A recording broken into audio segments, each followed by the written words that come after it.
ठंडी में यह ये लालचंद यादव भूसावाल पहले का लग जा भूसौली में वो जिंदगी भर भूसा लाता लाता खत्म हो गई। एक बात बताओ, हाँ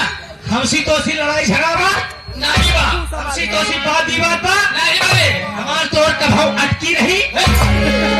नहीं बतावा इतना जने के सामने कभौ अटकी हो। अरे बात विवाद लड़ाई झगड़ा लफड़ा नहीं नहीं, देखा तू हमार पैसा हमका दे दे, तू अपने रास्ता हम अपने रास्ता। पैसा के पैसा रे जवन काम करे तय कभी कैसे काम करे, तोर काम में रस्तो में हाथ ना जना के पैसा नहीं रे कौन साहब के पैसा नहीं बताओ, तय कभी कैसे काम करे तोर काम में मेहनत ना जनान के पैसा देंगे। कहो भाई ये हमारे काम में मेहनत ना जनान मान ले ना जनान, मान ले तोरा खजना जनान, जब हम तोरे खिया एक दिन काम लगाए है, काम लगाए ना काम पे लगे, जब काम पे लगे 2 दिन काम करे 3 दिन काम करे, हमारे काम पसंद नहीं रहा, जौनी दिन तोरे खिया हम काम पे आए हैं हमका एक किनारे बुला लेते, एक किनारे बुला के चुप्पे से वो चुप्पे से आका शर्माई की शर्माओ पड़े खर्रा खर्रा कह देते कि हे हो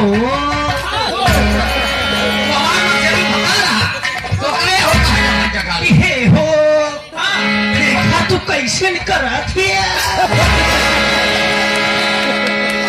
तुहार करब हमका नाई निकला का कजनी कैसी है चतवनी करब आवत होगा हम चतवनी करवाई थी में भूसौली में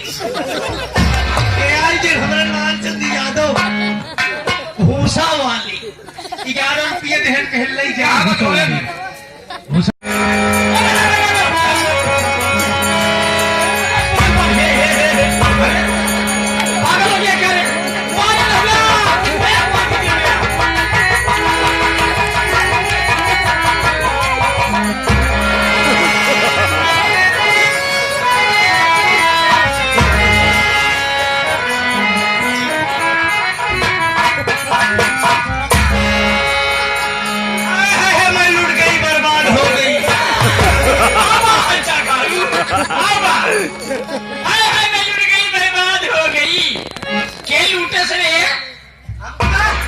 सुभाष सिंह चौहान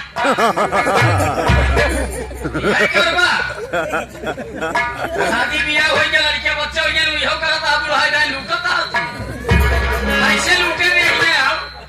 अब एक भी नहीं समझ पावत ही, एक भैया कहीं कहा कहीं कुछ समझी ना अरे लूट रहे तो कहीं चल ठीक है कैसे लूटे नहीं, ज्यादा बात करोगे शकल पे झाड़ू मारूंगी बेटी दियो ना सारा काम बेकार कर दी, कहा तो ज्यादा बात करोगी शकल पे झाड़ू मारूंगी बेटी, अभी हमका बिटिया का बेकार कही है मालूम अब मैं कहा ए माया कहा बेटी है देखा माई हो जवन तू ताली बजाए दुपट्टा ओढ़ के जवन जवन चाल दिखाए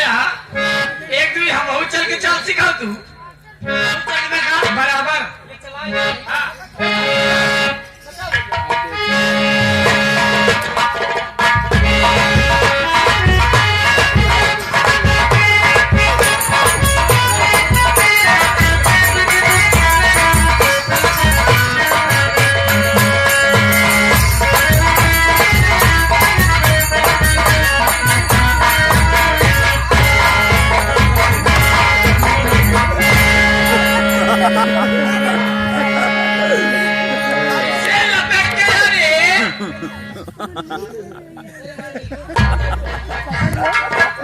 तोरे सब भी बिया सुहाग राज बनाऊंगा 18-20 बच्चा पैदा करूंगा मेरी जान,